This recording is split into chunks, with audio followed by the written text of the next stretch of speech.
Hi everyone, कैसे हो आप सभी लोग। आई होप आप लोग अच्छे होंगे। मैं हूं राहुल जयसवाल एंड स्वागत करता हूं आप सभी का एक बार फिर हमारे यूट्यूब चैनल JR ट्यूटोरियल्स में। फ्रेंड्स, आज अगेन आपके सामने मैथ्स का एक मोस्ट इंपॉर्टेंट लेक्चर वीडियो लेकर आ गया हूं, जिसमें हम पढ़ने वाले हमारे 10th स्टैंडर्ड के लिए मैथ्स सब्जेक्ट का जो चैप्टर नंबर 4 चल रहा था हमारा, जिसका नाम है फाइनेंशियल प्लानिंग। आज हम इसके लिए लेक्चर नंबर 3 आपके लिए लेकर आ गए हैं, जो कि अगेन एक बहुत इंपॉर्टेंट लेक्चर वीडियो होने वाला है। तो फ्रेंड्स, जैसे कि आपको पता है कि जो चैप्टर है हमारा फाइनेंशियल प्लानिंग, इसमें हम लोग को नॉर्मली पढ़ना था कि क्या होता है GST, that is goods and service tax. तो फर्स्ट लेक्चर में मैंने आपको पूरा थ्योरेटिकल चीजें बताया था, each and every point explain किया था कि क्या होता है जीएसटी। फिर उसके अंदर दो पार्ट होते हैं, सीजीएसटी, ठीक है ना, सेंट्रल लेवल पे, एंड एसजीएसटी यानी कि स्टेट के लेवल पे जीएसटी जो होता है। ये दोनों चीज मैंने आपको बताया था। एंड एक और चीज आपको पता है कि किस तरह से इसको हम लोग जो जीएसटी होता है उसमें दोनों पार्ट जो होते हैं, सीएसजीएसटी एंड एसजीएसटी, ये दोनों को हम लोग कैसे कैलकुलेट कर सकते हैं, ये सब चीज मैंने आपको बताया हुआ है ऑलरेडी लेक्चर्स में, ठीक है। तो इसके पहले तक हमने ये देखा था। अब उसी के बेस पे कुछ सॉल्व एग्जांपल्स हमने किए थे प्रीवियस लेक्चर्स में। आज हम लोग को करना है प्रैक्टिस सेट, जो कि हमारा पहला इस चैप्टर का प्रैक्टिस सेट नंबर 4.1। तो हम लोग शुरुआत करते हैं इस पर्टिकुलर लेक्चर की। तो नॉर्मली हमारा जो प्रैक्टिस सेट नंबर 4.1 है, जैसे कि आप देख सकते हो, आपके पास टेक्स्ट बुक जरूर से होना चाहिए अपने हाथ में अभी वीडियो देखते वक्त। तो 87 पेज नंबर आप देख सकते हो, उसमें प्रैक्टिस सेट नंबर 4.1 है। Total 6 to 7 examples are there. And आपको मैं आज जो है टोटल 4 एग्जांपल कराने वाला हूं, एंड रिमेनिंग जो बाकी के एग्जांपल्स है ये आप लोग को होमवर्क दूंगा, क्योंकि सिमिलर एग्जांपल है और मैं चाहता हूं कि आप लोग इसको प्रैक्टिस करो। रिमेनिंग एग्जांपल्स को यहां से पहले सीखो, फिर जाके प्रैक्टिस करो, ताकि आप लोग कर पाओ। ठीक है दोस्तों, शुरुआत करते हैं। सबसे पहला क्वेश्चन लेने जा रहा हूं, दैट इज क्वेश्चन नंबर 1। आप क्वेश्चन जो है टेक्स्ट बुक देख सकते हो, जो कि है, मैं आपको रीड करके दिखा रहा हूं कि Pawan medical supplies medicine. Question number 1 for this practice set number 4.1। Question number 1 जो है, Pawan medical supplies medicine, medicine supply करता है। On the same medicine the rate of GST is 12%। जब वो मेडिसिन को सप्लाई करता है तो उसके ऊपर जीएसटी का रेट लगता है, जो कि है 12%, ऐसा बोल के रखा हुआ है हमें क्वेश्चन में। तो हमें क्वेश्चन ये पूछा है, then what is the rate of CGST and SGST, यानी कि वो मेडिसिन अपना सप्लाई करता है, ठीक है, जीएसटी उसका 12% लगता है, तो सीजीएसटी कितना होगा और एसजीएसटी कितना होगा, ये हमें कैलकुलेट करना है, जो कि बहुत ही सिंपल एग्जांपल है। अगर आपने हमारा पहला लेक्चर देखा होगा, उसमें मैंने थियोरेटिकल चीज बताया था, तो ये क्वेश्चन चुटकी बजाते ही आप लोग सॉल्व कर पाओगे। तो चलिए शुरुआत करते हैं इसकी। तो बहुत इंपॉर्टेंट वीडियो है, जरूर से एंड तक देखिएगा। तो सबसे पहले हमें एक चीज दिया है, क्वेश्चन नंबर 1 में एक चीज दिया हुआ है कि rate of GST is given here. कोई भी अमाउंट वगैरह दिया नहीं है, तो कैलकुलेशन यहां पे नहीं होने वाला, बस आपको बताना है कि सीजीएसटी और एसजीएसटी कैसे निकालोगे आप, ठीक है। तो रेट ऑफ जीएसटी मुझे दिया हुआ है, कितना है, 12%। तो रेट ऑफ जीएसटी मुझे अगर पता है 12%, तो हम लोग जो है रेट ऑफ सीजीएसटी और एसजीएसटी निकालने बोला है। तो रेट ऑफ सीजीएसटी जो भी रहेगा वो सेम होता है ना रेट ऑफ एसजीएसटी से। आपको पता है कि सीजीएसटी और एसजीएसटी दोनों सेम होते हैं, ठीक है। तो रेट ऑफ सीजीएसटी या फिर रेट ऑफ एसजीएसटी दोनों के दोनों इक्वल रहेंगे, जो कि होगा आपका रेट ऑफ जीएसटी, यानी कि जो मेन जीएसटी होता है उसको अगर मैं 2 से डिवाइड कर दूं तो हमारा रेट ऑफ सीजीएसटी और एसजीएसटी निकल जाता है। वी नो दैट, ये चीज हमें पहले भी पढ़ा हुआ है। तो टोटल रेट कितना है, 12%, तो 12/2 कर लो, आपका आ गया 6। यानी कि जो आपका रेट होगा किसका, रेट ऑफ सीजीएसटी ले लो या फिर आप एसजीएसटी ले लो, दोनों के दोनों का जो रेट होगा वो कितना होगा, 6% ईच, ठीक है। तो सीजीएसटी के लिए भी आपको 6% भरना पड़ेगा एंड एसजीएसटी के लिए भी आपको 6% जो है भरना पड़ेगा। तो टोटल कितने परसेंट हो गए, 12% हो गए। इस प्रकार कोई भी जीएसटी को कैलकुलेट किया जाता है। क्लियर है फ्रेंड्स। तो उम्मीद करता हूं कि ये क्वेश्चन नंबर 1 आपको समझ में आ गया रहेगा, जो कि बेसिक है। और ऐसे क्वेश्चन एग्जाम में पूछ भी लेते हैं, कभी कभी जानबूझ के इतना सिंपल वाले पूछ लेते हैं कि बच्चा कंफ्यूज हो जाता है, अरे यार इसको कैसे करें, ठीक है ना, क्योंकि हम लोग हार्ड देख के जाते हैं एग्जाम में। तो ऐसा नहीं होता है, मैं आपको ईच एंड एवरी पॉइंट यहाँ पे बताता हूँ, कंसेप्चुअल नॉलेज भी देता हूँ। अगर आपने ये सब चीज देख लिया ना, बहुत ही आपको आसानी होगी ये सब चीज को अचीव करने के लिए। क्लियर है। अब बात कर लेते हैं हमारे second question, that is example number 2 की। ओके तो इसको रफ कर लेते हैं, फिर चलते हैं हमारे एग्जांपल नंबर 2। ओके तो क्या बोला यहां पे एग्जांपल नंबर 2 में, इसकी भी बात कर लेंगे। ओके आप देख सकते हो अपने टेक्स्ट बुक में, जरूर से पेज जो टेक्स्ट बुक है आपका ओपन करके रखिएगा। एग्जांपल नंबर 2 मैंने हेडिंग डाल दिया। ओके सेकंड एग्जांपल क्या दिया हुआ है, रीड कर लेते हैं। हमें बोला है कि on a certain article if the rate of CGST is 9%, मतलब एक कोई आर्टिकल होगा, कोई सामान है, उसके ऊपर जो रेट लग रहा है सीजीएसटी का वो 9% लग रहा है। तो हमें पूछा है कि अगर सीजीएसटी 9% है तो एसजीएसटी कितना लगेगा, और एसजीएसटी जितना भी निकले उसके बाद हम लोग को टोटल जीएसटी यानी कि रेट ऑफ जीएसटी जो है वो भी निकालना है। तो एक चीज हमें क्लियर कट दे दिया है कि यहां पे जो रेट है सीजीएसटी का, रेट ऑफ सीजीएसटी का रेट हमें दिया हुआ है, कितना दिया हुआ है, रेट ऑफ सीजीएसटी हमें दिया हुआ है 9% दिया हुआ है। तो हमें एक चीज तो पता है ना दोस्तों कि जितना भी सीजीएसटी का रेट होगा उतना ही रेट एसजीएसटी पे भी होता है। तो हम लोग को अगर सीजीएसटी का रेट 9% दिया है तो हम लोग निकाल सकते हैं, therefore rate of SGST will always be equal, यानी कि वो भी 9% हो जाएगा, ठीक है। तो रेट ऑफ CGST 9% है, तो rate of SGST is equal to 9%। ठीक है, क्यों होगा? क्योंकि CGST का जो रेट होता है वो इक्वल होता है SGST का। आप ऐसा लिख सकते हो रीजन में, करेक्ट है, कोई बात नहीं, या नहीं भी लिखा तो भी कोई फर्क नहीं पड़ता है। ठीक है, ये आपने लिख लिया। और थर्ड चीज हमें पूछा था रेट ऑफ GST बताओ। तो रेट ऑफ GST क्या होता है? वी नो दैट कि rate of GST is nothing but rate of CGST plus rate of SGST। ठीक है, ये दोनों को प्लस कर दो आपस में। तो CGST का रेट कितना है? 9% है, प्लस कर दिया वापस से। SGST का रेट वापस से 9% है, तो 9 प्लस 9 विल गेट 18%। तो हमारा टोटल कितना मिल गया कि जो टोटल GST का जो रेट रहेगा जो हमें यहाँ पे निकालने पूछा है वो 18% रहेगा। बहुत सिंपल होता है निकालना कोई भी चीज का। अगर आपको CGST पता है, SGST नहीं पता है, तो जितना CGST होता है उतना ही आपका SGST भी होता है। और टोटल निकालने अगर पूछा है कि रेट ऑफ GST कितना है, टोटल GST जो निकालने पूछा है, तो दोनों को प्लस कर लो, आपका आंसर जो है निकल जाएगा। That is rate of GST जो है इजीली निकल जाएगा। क्लियर है फ्रेंड्स? तो उम्मीद करता हूं कि ये क्वेश्चन भी आपको समझ में आ गया। दैट इज हमारा क्वेश्चन नंबर 2 था। अब चलते हैं हमारे अगले क्वेश्चन जो कि example number 3 of this practice set. ठीक है, फटाफट से बोर्ड रफ कर लेते हैं, फिर आगे का भी एग्जांपल ले लेते हैं। बहुत ईजी जा रहे हैं हम लोग, बहुत ईजी।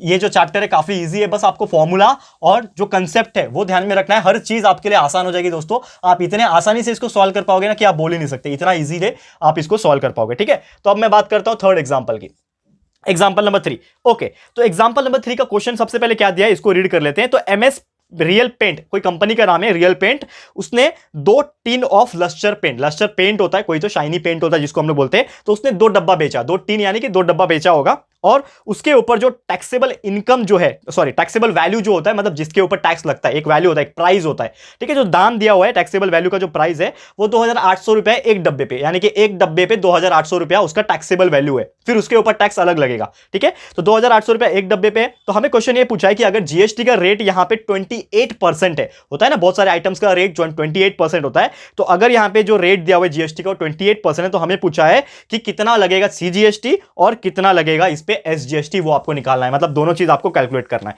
तो बहुत सिंपल है, सबसे पहले एक चीज हमें दिया हुआ है कि टैक्सेबल वैल्यू दिया हुआ है यहां पे, टैक्सेबल वैल्यू ऑफ 1 टिन, एक टिन जो पेंट है ना, एक टिन, एक डब्बा पेंट जो है उसका टैक्सेबल वैल्यू है रुपीज 2800 रुपया, यानी कि 2800 यहां पे दिया हुआ है। एक टिन का जो वैल्यू है वो कितना है? 2800 रुपया है। तो 2 टिन का कितना हो जाएगा आप बताओ दोस्तों?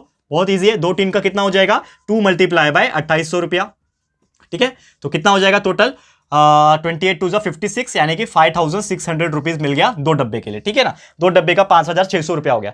ये हो गया हमारा टोटल टैक्सेबल वैल्यू। अब मुझे एक चीज और यहां पे बोल के रखा है कि रेट ऑफ GST जो है वो 28% है, तो रेट ऑफ GST जो है यहां पे जो लगने वाला है वो यहां पे बोल के रखा है कि 28% लगने वाला है। तो हम लोग कैलकुलेट करते हैं कि 28% 5600 पे कितना लगेगा, तो हम लोग निकाल सकते हैं। दैट इज 28% यानी कि 28 डिवाइड बाय 100 मल्टीप्लाई बाय 5600 निकाल लेते हैं। 2 जीरो कट 2 जीरो कट, 28 को 56 से मल्टीप्लाई करो, हमारा रेट ऑफ GST जो अमाउंट है वो निकल जाएगा। यानी कि जो आपका टोटल इस पे पैसा लगने वाला है 28% के हिसाब से, वो हम लोग कैलकुलेट कर सकते हैं। बट यहां पे हमें क्या पूछा है? CGST निकालने बोला है, कितने? Rate of GST। तो मतलब हम लोग को ये चीज कैलकुलेट करने की जरूरत नहीं है। अगर हम बात करें तो रेट ऑफ GST जो है 28% दिया है, मतलब ये चीज कैलकुलेट नहीं करना पड़ेगा हम लोग को। अगर दिया होता कैलकुलेट भी कर लो तो भी कोई फर्क नहीं पड़ेगा, लेकिन it is none of use, तो हम लोग उसको कैलकुलेट नहीं करते, हम लोग सीधा सीधा चलते हैं। हमें पूछा है CGST और SGST निकाल के दिखाओ। तो अगर रेट ऑफ GST 28% है तो CGST कितना होगा दोस्तों? CGST कितना हो जाएगा? 14%, हाफ होता है उसका। हमने पढ़ा है ना पहले भी कि जो भी CGST और SGST होता है वो टोटल GST से आधा होता है, यानी कि ये 28% है, तो CGST 14% हो जाएगा और SGST भी जो रहेगा वो भी कितना हो जाएगा? 14% हो जाएगा। दोनों निकल गया। तो CGST मुझे पता है 14%, SGST पता है 14%, तो हम लोग वैल्यू निकाल सकते हैं डायरेक्टली। कितना होता है? 14%, यानी कि 14 डिवाइड बाय 100। अब मल्टीप्लाई करते हैं हम लोग 5600 से। अब 2 जीरो कट कर लेते हैं, तो हमारा वैल्यू जो मिलेगा वो मिलेगा 784 रुपया।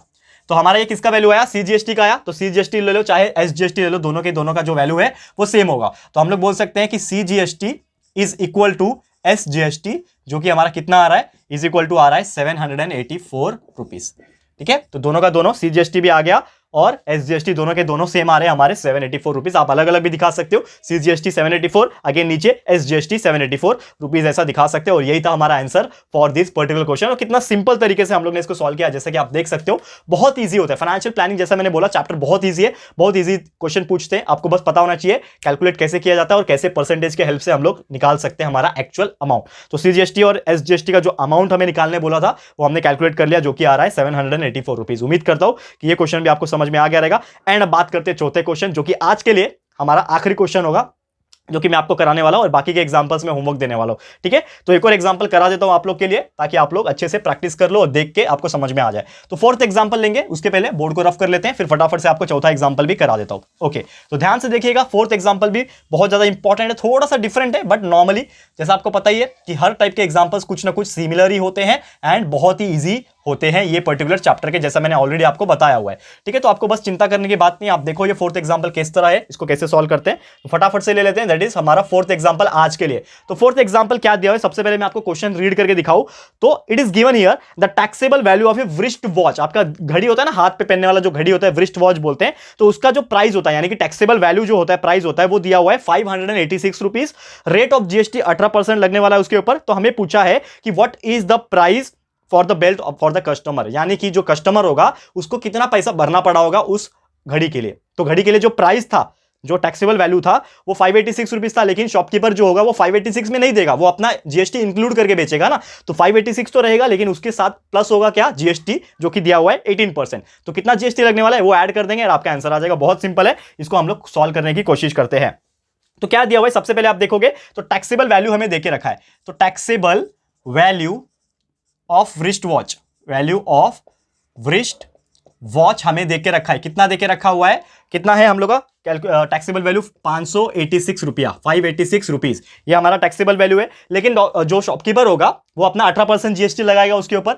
तो रेट ऑफ जीएसटी जो डिसाइडेड है गवर्नमेंट की तरफ से, तो रेट ऑफ जीएसटी जो है 18% लगता है घड़ी वाले आइटम के ऊपर। कोई भी घड़ी या फिर इसके रिलेटेड जो भी आइटम होती है उसके ऊपर 18% लगता है। ये आपको दिया हुआ रहेगा, आपको याद रखने की जरूरत नहीं है, लेकिन फिर भी जनरल नॉलेज के लिए याद रख लो दोस्तों। ठीक है, तो 18% लगने वाले, तो सबसे पहले ये कैलकुलेट करते हैं कि 18% 586 का कितना होगा। तो 18% निकाल लेते हैं, जो कि होगा 18 डिवाइड बाय 100 मल्टीप्लाई बाय 586। तो आप सॉल्व कर लो इसको। तो 18 मल्टीप्लाई बाय 586 करो, उसको 100 से डिवाइड करो, तो मैंने ऑलरेडी करके रखा है, जो कि आपका आ रहा है 105.48 रुपीज।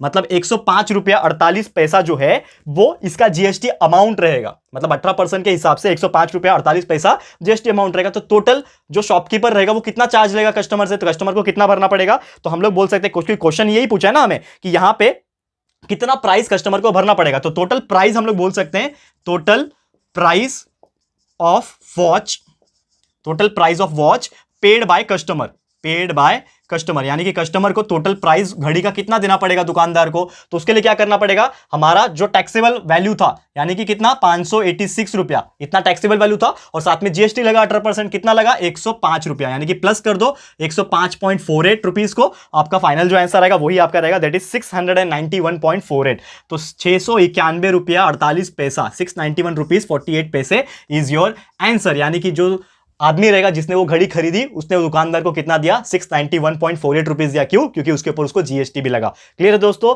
तो इसी तरीके से हम लोग जो है कैलकुलेट करते हैं, और इसी प्रकार दुकानदार भी जो होते हैं, शॉपकीपर जो होते हैं अलग अलग प्रोडक्ट्स के, वो लोग अपना जीएसटी मार्जिन को पकड़ के टैक्सेबल वैल्यू को गिन के प्लस करके अपना दाम बताते हैं, ताकि आप लोग उससे खरीद सको। क्लियर है। उम्मीद करता हूं कि ये फोर्थ एग्जाम्पल भी आपको 101% क्लियर हो गया होगा। एंड जैसा कि मैंने बोला कि ये हमारा आज का आखिरी एग्जाम्पल था, तो आज का लेक्चर यहीं पे मैं स्टॉप करूंगा। लेकिन आपका इसके बाद वाला जितने भी एग्जाम्पल्स है, यानी 4 तक हमने देखा, इसके बाद का 5th 6th एंड 7th जो एग्जांपल है इसी प्रकार है दोस्तों। बहुत इजी होता है कैलकुलेट करना, तो कोशिश करो दोस्तों। कोशिश नहीं करोगे तो कभी सक्सेसफुल नहीं हो पाओगे। कोशिश में ही दुनिया टिकी हुई दोस्तों। तो जरूर से प्रैक्टिस करना, जो होमवर्क में दे रहा हूं 5th and 6th and 7th example, जरूर से कोशिश करना, प्रैक्टिस करना, एंड आप लोग पूरी उम्मीद है कर पाओगे। तो एज ए होमवर्क दे रहा हूं, जरूर से कर लेना दोस्तों। ठीक है, तो आज का लेक्चर बस इतना ही। आगे आने वाले लेक्चर्स में हम लोग आगे का बात करेंगे। ठीक है, तो आज के लिए इतना ही। तो कैसा लगा है हमारा आज का लेक्चर वीडियो दोस्तों, प्लीज हमें कमेंट करके बताना है। अगर ये वीडियो आपको अच्छा लगा है फ्रेंड्स, तो प्लीज वीडियो को लाइक कीजिएगा, शेयर कीजिएगा अपने सारे फ्रेंड्स लोग को फटाफट से, रिलेटिव्स को शेयर करो, एंड बता दो कि आज का लेक्चर भी कितना इंपॉर्टेंट था, एंड कितना हम लोग ने प्रैक्टिकल जो क्वेश्चंस थे वो सॉल्व किए, जो कि रियल लाइफ बेस्ड थे। तो ये बहुत काम आएगा, आपको सीख के लेना होगा। तो फटाफट से सबको शेयर कर देना। एंड दोस्तों, अगर आपने अभी तक इस चैनल को सब्सक्राइब नहीं किया है, तो फटाफट से इस चैनल को सब्सक्राइब कर देना, साथ में बेल आइकन को प्रेस कर देना, ताकि जब भी हम लोग वीडियो लेकर आएंगे आप लोग को नोटिफिकेशन मिलती रहेगी। ठीक है फ्रेंड्स, तो मिलते हैं हमारे अगले वीडियो में। यह वीडियो देखने के लिए thank you and good bye.